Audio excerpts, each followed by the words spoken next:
Mario Draghi, Super Mario, El Dottore, qui a encore rassuré les marchés en promettant hier de nouvelles interventions, les marchés qui ont flambé dans la foulée lors de cette intervention, donc dernière intervention du président de la BCE devant, c'était le symposium, le forum annuel donc, de Sintra au Portugal. Bonjour Xavier. Bonjour David. Xavier Patrolin, président d'Albatros Capital. Il est allé beaucoup plus loin hier, beaucoup plus loin, Mario Draghi, quelque part que ce que les marchés attendaient, d'où la réaction et cette hausse vertigineuse. C'est longtemps qu'on n'a pas eu plus de 2% de hausse quasiment sur toutes les bourses du monde. Oui, parce que je pense qu'il a été relativement déçu de la réaction des marchés sur sa précédente conférence de presse de la BCE.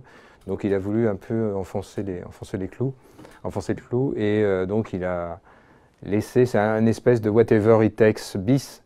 Il avait commencé... il n'est pas allé aussi loin quand même, il n'est pas allé aussi loin quand même. Quand il a fallu sauver l'euro qui était menacé d'implosion, il avait dit cette phrase, on a beaucoup commenté, quoi qu'il nous en coûte, l'euro existera et sera sauvé. Oui, mais là, on se pose des questions justement sur la sortie d'hier, au fond. Qu'est-ce qu'il nous a dit? Il nous dit que si l'environnement macro, géopolitique ne s'améliore pas, si les perspectives d'inflation restent faibles, en gros, il va ressortir le bazooka monétaire. C'est ça qu'il nous a dit.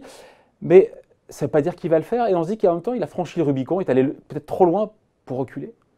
En tout cas, il est peut-être allé trop loin. C'est surtout son successeur qui va récupérer. Il a laissé la patate chaude. Voilà, d'une certaine façon. Et après, on peut s'interroger sur justement les deux indicateurs que sont l'inflation et la croissance. Est-ce que la croissance européenne est en dessous de son potentiel de moyen terme? Probablement pas.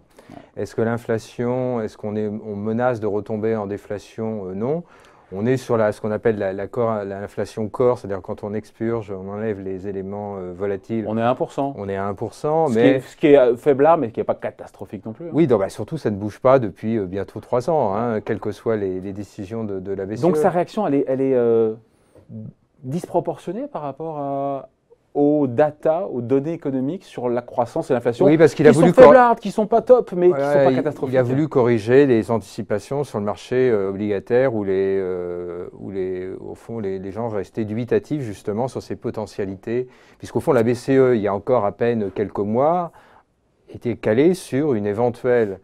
la BCE a arrêté d'acheter, d'augmenter son bilan plus exactement à partir du 31 décembre, c'était calé sur une éventuelle modification des taux d'intérêt au cours de l'été. Et ça a tenu 6 mois. Oui, ça a tenu très peu, et puis ça a été reculé, et maintenant on évoque, à la dernière conférence de presse, on reculait à plus loin. Mi-2020. Voilà, et maintenant on envisage la baisse des taux, donc il y a quelque chose de surprenant, mais ça va dans le cadre général. Ils sont un peu inquiétés les marchés en disant peut-être que la situation est beaucoup plus grave qu'attendu. Non, les marchés se disent parce qu'ils sont drogués encore au taux bas. Voilà, ils se disent et donc il sert un discours, ce qu'on appelle le discours réassurantiel, c'est-à-dire la Banque centrale, et la Fédérale Réserve est un peu sur la même ligne en ce moment, même si elle est dans son mouvement de taux pas du tout au même stade. C'est proposer au marché financier et aux investisseurs, nous sommes là. Nous réassurons les risques en cas de dégradation. Alors après, il se pose la question de la pertinence des moyens, parce que... Oui, il parle de marge considérable qu'aurait la BCE pour relancer un nouveau programme de rachat d'actifs. Elle imprime des billets pour acheter des obligations d'État, françaises, italiennes, espagnoles, pour faire baisser les taux d'intérêt, pour rendre l'investissement moins cher. Mais ça veut dire qu'encore une fois, un nouveau QE est possible alors que le dernier s'est arrêté il y a 6 mois. Non, mais surtout, il commence à y avoir des divergences au sein de la zone euro. C'est-à-dire qu'il y a des pays, notamment on peut prendre l'économie allemande, où tu es en territoire négatif depuis pas mal de mois. Le 10 ans français... On y est, ça y est, on y est. Voilà, zéro. On y est, on est à zéro là. Une grande partie des courbes des taux sont en territoire négatif. Mais il y a 1 ou 2 pays qui ne sont pas dans cette situation-là, notamment le cas italien.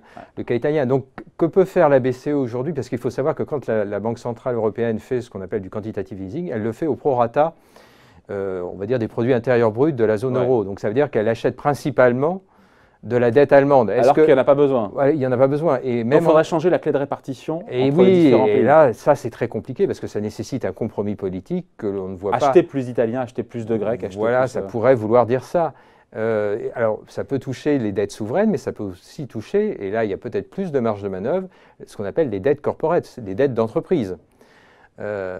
puisque le quantitative easing ne se limite pas, le rachat de dettes obligataires ne se limite pas. C'est ça le next step, ça serait d'acheter plus par paquet d'obligations corporate d'entreprises. Oui, pour éviter un risque crédit, mais à ce moment-là... Mais risque crédit qu'on ne voit pas pour aujourd'hui. Si, sur les mauvaises signatures, ça commence à... Tu as vu le cas Rallye, c'est vrai, on en a parlé ici. Rallye et Casino Rallye. Voilà, donc ça commence à apparaître. Ouais. Sur les taux d'intérêt, qu'est-ce que la BCE peut faire de plus? Les envoyer encore plus loin en territoire négatif? Qu'est-ce qu'elle peut faire de plus? Oui, mais à ce moment-là, elle pourrait, pourquoi pas, mais à ce moment-là... tous les effets secondaires que ça aussi. Exactement. Et ça a des sur les banques notamment. Et voilà, donc il faut envisager des correctifs, et sachant que les États eux-mêmes corrigent la politique centrale de la Banque centrale, la politique monétaire de la Banque centrale. On le voit notamment en France ou en Allemagne, où on augmente les réserves obligatoires, parce que les organismes de régulation, par ailleurs, sont relativement inquiets sur le taux d'endettement d'un certain nombre d'agents économiques, et notamment les entreprises dites de mauvaise qualité, qui ont des... On parle aux États-Unis, c'est pas en Europe, mais aux États-Unis, on parle des fameuses entreprises zombies qui sont maintenues en vie, et la crainte est que lorsque le retournement aura lieu, ce qu'il adviendra de ces fameuses entreprises dites zombies. Ouais, ma question, pardon, je ne dis pas qu'on élève le niveau, mais il faut voir que tout ce qui a été fait, c'est 2000, combien ont été achetés d'actifs? Le bilan de la BCE, c'est 4000 et quelques milliards d'euros. Voilà, c'est ça. Elle a acheté pour 2000 et quelques, plus de 2500 milliards d'euros. Il fallait relancer la croissance, modestement, et il fallait relancer l'inflation, modestement. On se dit pourquoi, si elle remet un coup de bazooka, et si elle de nouveau recrée de la monnaie pour acheter des actifs, pourquoi ce qui n'a pas marché hier marcherait aujourd'hui et demain? Puisqu'on se tutoie, bonhomme. C'est une bonne question. Je pense que l'idée du quantitative easing à l'origine, c'est de rendre soutenable l'endettement public et l'endettement privé en situation de très faible croissance. C'est ça l'idée majeure. C'est d'empêcher ce qu'on appelle la dette déflation, la déflation par la dette. Ça, elle ne le dit pas. Elle dit, moi, l'inflation n'est pas au bon endroit, ça me laisse des marges de manœuvre. Oui, mais à mon avis, c'est là, tout le dilemme est là. Les politiques centrales de quantitative easing... C'est son mandat. Si elle ne le fait pas, si elle ne le faisait pas, non, la Banque Centrale Européenne a un objectif d'inflation, 2%, inférieur à 2, mais proche de 2%. On est à la moitié. Voilà. Et donc là, on voit que la Banque Centrale ne peut plus faire grand-chose, alors à moins... C'est ce qu'elle dit, elle dit les marges de manœuvre sont considérables, il y a plein de trucs à faire. Après, on phosphore sur le sujet, il y a ceux qui pensent que la Banque Centrale devrait même directement, pourrait dans un cas extrême, verser de l'argent sur le compte des particuliers. Voilà, il y a intérêt. De ne pas être... Non, mais sérieusement. C'est des lubies d'économistes hétérodoxes. Voilà, exactement. Mais voilà, et donc derrière ce faible niveau d'inflation, est-ce qu'il y a des moyens d'action pour la Banque Centrale Européenne? Moi, j'ai tendance à en douter. Je pense qu'on est au terme de quelque chose. Peut-être qu'on essaye de gagner du temps, mais le grand avantage, ceux qui sont les vrais gagnants dans l'instant, ce sont évidemment les États, puisqu'on le voit dans le cas typiquement français, et oui, ça coûtera moins cher. Ça rend soutenable l'endettement et ça permet éventuellement de le restructurer. Maintenant, si on pense que ce faible niveau la faiblesse des taux d'intérêt permet de s'endetter à nouveau, on prend un très grand risque, puisqu'on est incapable de dire ce qui se passera dans une dizaine d'années. On a déjà du mal de se projeter à 6 mois. Donc on est dans une espèce de ce qu'on appelle la trappe à liquidité. Sans rentrer dans au fond, la liquidité circule moins vite. Et donc les banques, en faisant très court, je ne vais pas faire un cours de politique monétaire, la liquidité monétaire circulant moins vite, les banques centrales se substituent. Les liquidités monétaires, c'est essentiellement les banques commerciales qui l'activent. Les banques commerciales, pour des raisons bilancielles, prêtent moins, et donc les banques centrales se substituent aux banques commerciales en se portant acquéreurs notamment de dettes souveraines. Et mais là, on observe notamment aux États-Unis, et c'est valable en Europe, que la liquidité, la vitesse de circulation de la monnaie n'est pas retournée sur les niveaux qui valaient avant les Lehman Brothers. Oui et non, parce qu'en même temps, les encours de crédit ne cessent d'augmenter. Hein. Mais ça c'est secondaire. Ce qu'il faut regarder, les crédits, c'est ce qui va l'économie et la croissance. Oui, mais l'essentiel, c'est la vitesse de circulation. Je pense que personne n'a compris, mais moi j'ai du mal. La vitesse de la circulation. La vitesse de la circulation, c'est-à-dire quand la Banque centrale met 1 euro, combien les banques commerciales vont prêter. Avant Lehman, on était aux alentours de 2. Après Lehman Brothers, on est aux alentours de 1,1. Et ça, c'est ce qui fait que les banques centrales ne peuvent pas sortir du quantitative easing. On a vu les déclarations de Jérôme Powell au cours du 4e trimestre, qui était dans une marche automatique de remontée des taux d'intérêt. On a vu les effets que ça commençait à avoir, notamment sur le marché du crédit aux États-Unis. Exactement.